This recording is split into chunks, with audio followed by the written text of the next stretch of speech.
Coucou la famille, j'espère que vous allez bien, que tout se passe pour le mieux pour vous. Bienvenue sur la chaîne. Aujourd'hui, vidéo assez spéciale parce que nous sommes ici pour parler de la CAN. Donc pour tous ceux et celles qui aiment le contenu, je vous invite bien sûr à liker, à vous abonner et surtout à partager le contenu avec votre entourage.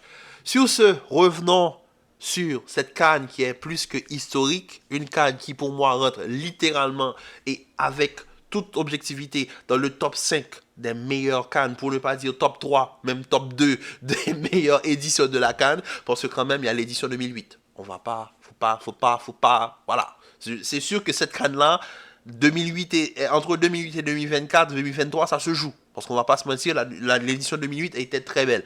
Mais 2024, 2023, là, vous m'avez mis des étoiles plein les yeux.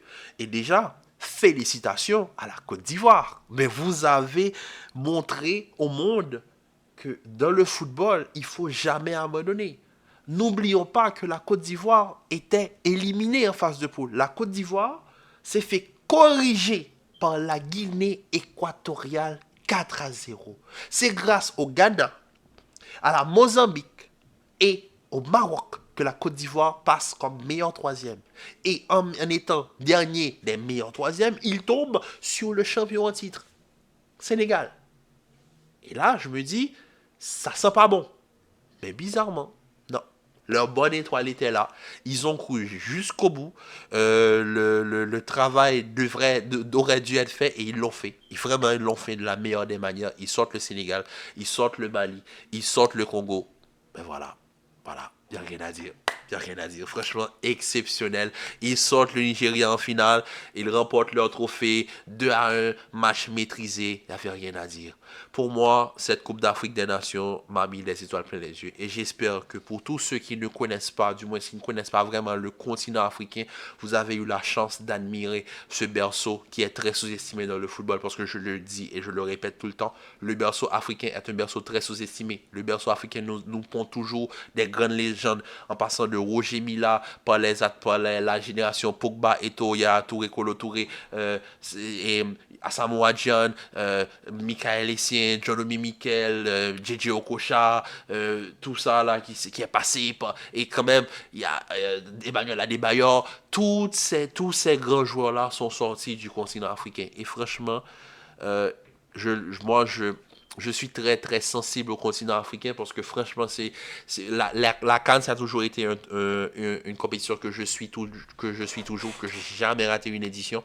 Donc franchement, j'espère que vous avez eu la chance d'admirer le beau football que peut produire le continent africain parce que franchement c'est fort. Et vraiment mon top et vraiment mon petit à part Mabouloulou, bien sûr, Mabouloulou qui est vraiment l'attaquant de cette canne qui a vraiment fait, voilà, c'est l'attaquant angolais, Mabouloulou, qui nous a donné beaucoup de plaisir avant l'élimination de l'Angola.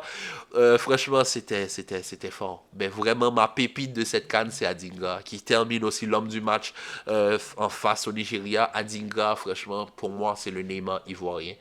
Adingra, il est fort. Il est trop fort. Le gars te crochet à droite, à gauche. Mais vraiment, c'est presque, je vais pas dire du calibre de Vinicius face à.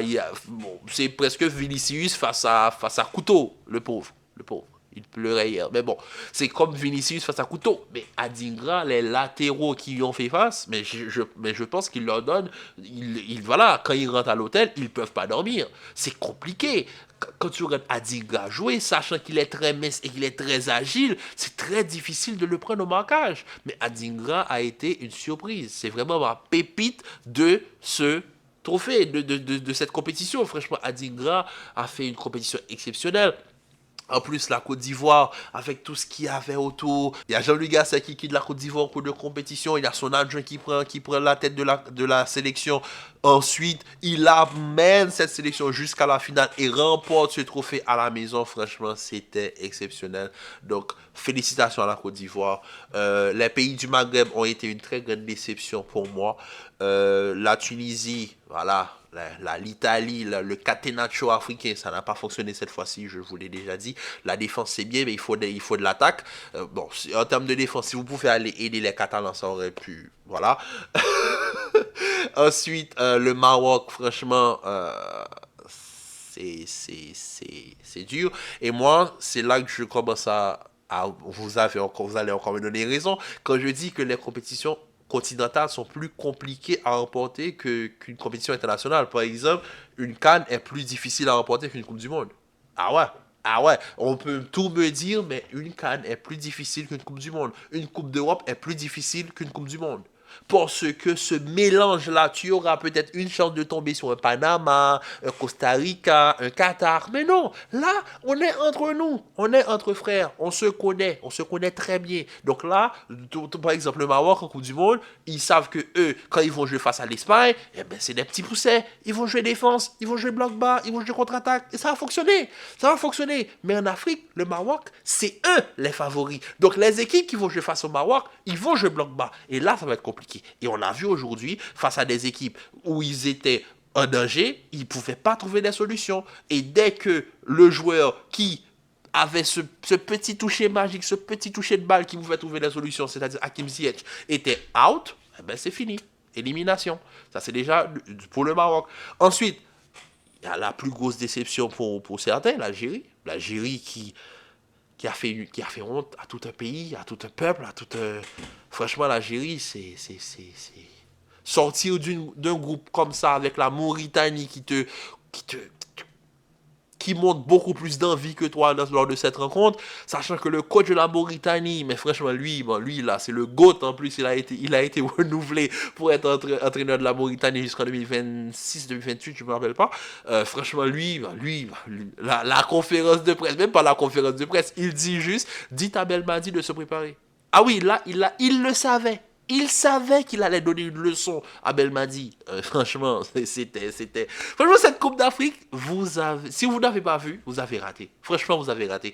Cette Coupe d'Afrique était exceptionnelle. Tout ce qu'il y a eu hors du terrain et sur le terrain, c'était exceptionnel. Des arbitres, parfois, qui sont au niveau, par exemple, l'arbitre du match Nigeria-Afrique du Sud, aux petits oignons. Franchement, le Nigeria qui se qualifie 2-0, mais l'arbitre qui revient vers l'avant, qui utilise parfaitement l'avant, franchement, qui revient, qui donne un tir au but à l'Afrique du Sud qui égalise, l'Afrique du Sud qui a passé à ça, mais vraiment, un plat du pied d'être en finale, mais vraiment, c'était trop, c'est vraiment une Coupe d'Afrique qui va rester dans la mémoire. Et je vous dis, si vous avez raté, vous avez raté. Mais vraiment, c'était plaisant. Et aussi, terminer avec le Congo, qui pour moi a été une équipe qui m'a on va dire, qui a vraiment touché le cœur de tous les Africains, le cœur de tout le monde dans le football, dans le monde entier, je suppose, avec le fait qu'ils se sont battus jusqu'à la dernière seconde, mais vraiment, avec tout l'honneur qu'ils ont, franchement, on leur tire notre chapeau, sachant qu'il y a un génocide chez eux à l'est de leur pays depuis plusieurs années, et finalement, grâce au football, ils ont pu finalement se faire entendre, et ça, c'est très beau pour le peuple congolais. Ensuite, bon, il y a aussi les petits poussets qui m'ont vraiment fait rire. La Guinée équatoriale qui corrige la Côte d'Ivoire face de poule, ça a été un superbe match. La Mauritanie qui sort l'Algérie, ça a été super aussi. Ensuite, on a eu l'Angola de Mabouloulou qui est vraiment l'attaquant de cette CAN, mais vraiment, c'était beau.